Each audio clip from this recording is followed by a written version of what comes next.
Thank you so much. I'm glad to be here and to meet once again with you, Barack Obama. And I hope very much to welcome you to the Netherlands. Great honor, great opportunity. The relationship between our countries is very strong. It goes back a long time. I came to the United States basically to discuss three issues: jobs, jobs, and jobs. Those are good issues. These are the main issues at the moment. And that's first of all, of course, our excellent economic ties, bilateral economic ties.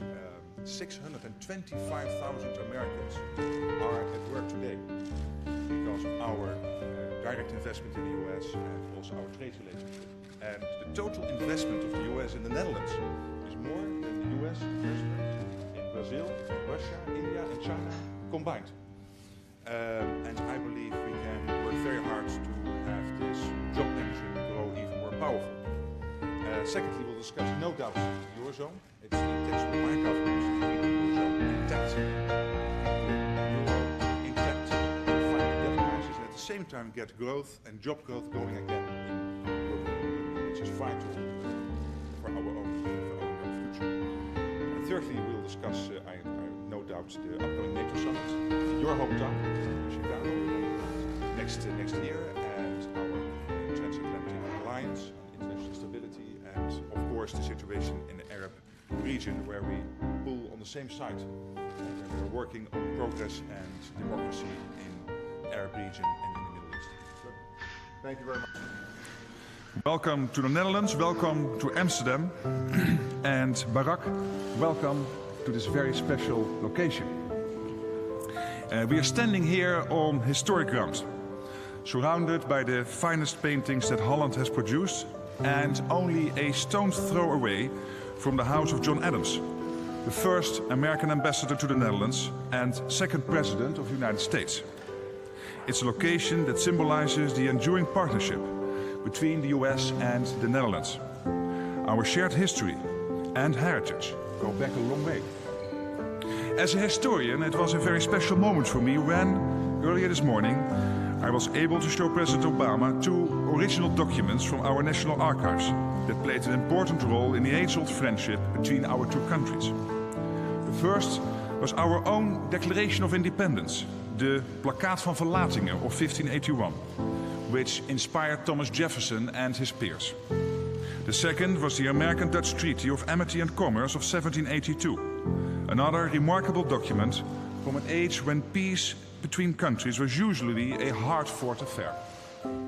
And today, friendship is still at the heart of the relationship between the United States and the Netherlands, along with trade, shared values and joint responsibilities. Since that first treaty, we have worked together in the growing awareness that economic prosperity, a safe and stable world and international cooperation go hand in hand. With this in mind, the President and I talked about a wide range of subjects, starting with joint climate initiatives and the new steps we will take today in that regard. The Netherlands is joining with the United States and a group of other countries in a bid to stop international public funding of new coal-fired power plants, for example by multilateral development banks. We want to achieve an international level playing field to ensure that private and public parties invest in green growth wherever possible. We also discussed the important topic of the transatlantic and investment partnership agreement between the EU and the US. Once concluded, this agreement will create more economic growth and jobs on both sides of the Atlantic. Importantly, it will set new standards that fit global trade and third countries as well. This partnership will bolster our excellent bilateral economic ties even further. During our conversation, I stressed how much we value this partnership. The Netherlands is the world's third largest investor in the United States, and we are home to some 1,800 American businesses. And of course, we also spoke about the major international security issues in Syria, Iran, and Ukraine.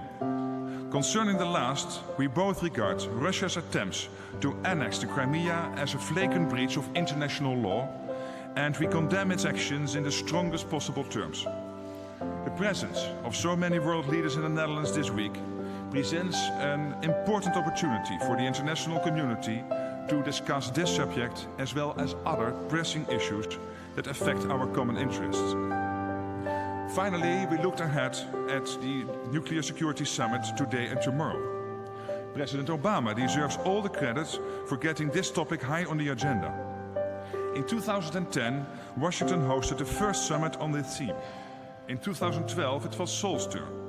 And now the Netherlands is proud to host a summit today and tomorrow in The Hague that will bring us closer to the goal of securing potentially dangerous nuclear material. Barak, your presence underlines the importance of the summit. And this event too demonstrates the strength of the bilateral ties between our countries and of our joint commitment to peace, security and democracy. I'm delighted to be able to reaffirm that publicly here at this splendid location. Again, thank you for coming. Well, Mark, thank you. And it is a splendid location. Voor de deur van het Witte Huis afgezet, waar Donald Trump hem al netjes opwacht. Er volgt een stevige handdruk waarbij ze elkaar goed vastpakken. Nou, dat ging best soepel, toch? Zeker als je bedenkt dat Trump bekend staat om zijn opvolger. Maar niets van dit alles bij Rutte. De heren gaan gelijk naar binnen. Werk aan de winkel. Deze ontmoeting is geen knus onder rondje. Er zijn heel veel journalisten bij die heel veel foto's willen maken.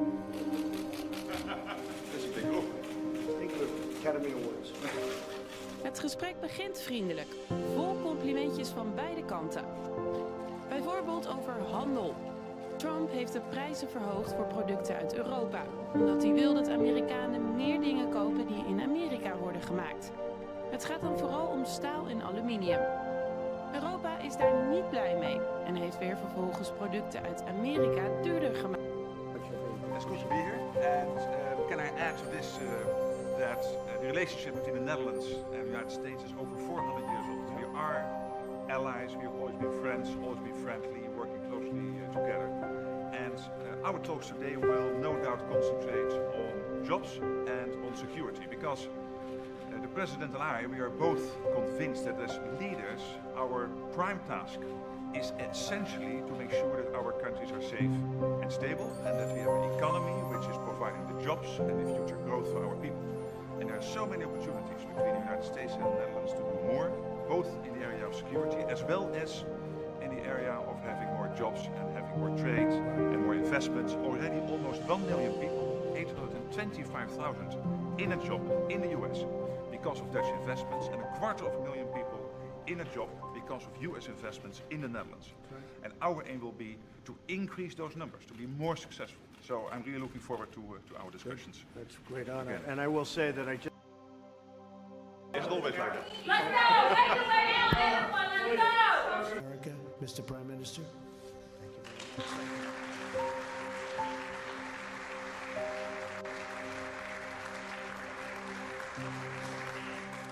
Mr. President, First Lady, Vice President, 70 years ago on the Normandy coast, the Allied forces, including thousands of American soldiers, started the liberation of Europe. Beach by beach, street by street, and city by city, they recaptured our freedom at a terrible cost. Many of those men gave their lives so that today we can live our lives in freedom and peace. We will be forever grateful to them. When we hear the stories of those who survived, we can barely imagine what they must have gone through. Landing on those Normandy beaches, plowing through the cold water and the thick mud, while countless grenades exploded and machine guns fired. Death, chaos, and terror surrounded them. But despite all this, those brave soldiers managed to stand their ground. They advanced beyond the beaches and eventually liberated Europe from Nazi occupation, country by country. It's impossible to put their courage and sacrifice into words.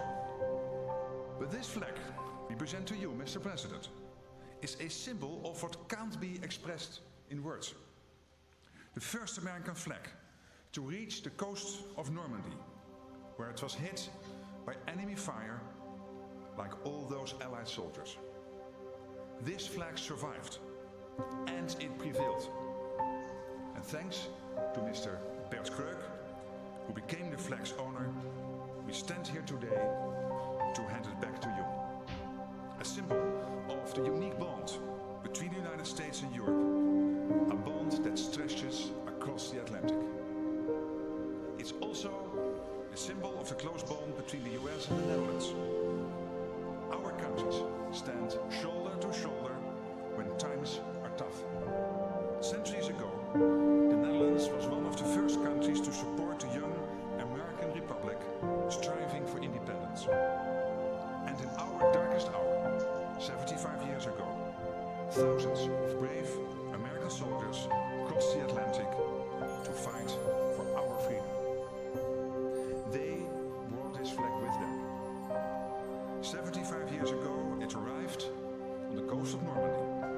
And today, it's coming home. To the land of the free and the home of the brave. Back where it belongs. Thank you. I would like to introduce Mr. Bert Kreuk to make his remarks.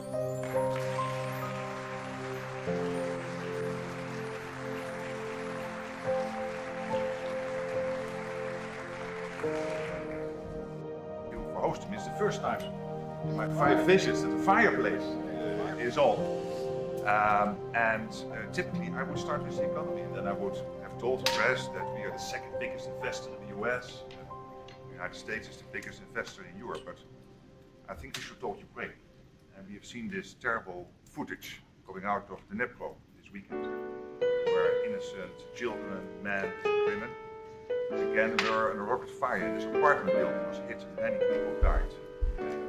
These are horrible pictures, and I think it strengthens even more our resolve to stay with Ukraine. And I want to commend you, personally, the United States, for your leadership. I'm convinced that history will judge that in 2022, if the United States would not have stepped up like you did, that things would have been very different at the moment in the fight between Russian aggression. And we have decided to spend another $2.5 billion on helping Ukraine war effort. If you compare that to the size of America, it will be over $50 billion. We have the intention to join what you are doing with Germany on the Patriot project, so the air defense system. I think that is important that we join that, especially also this morning with Scholz in Germany. And then on accountability, we can never accept that Putin and Russia get away with it. So accountability, to take them to court, to make sure that this all gets done also in a legal way is crucial. I know that you and I work on this, but again, your leadership, the United States, you personally, have been crucial. So again, I want to thank you for that. Let's stay closely together. Hopefully, things will move forward in a way which is acceptable for Ukraine. They have done so much. Again, thank you.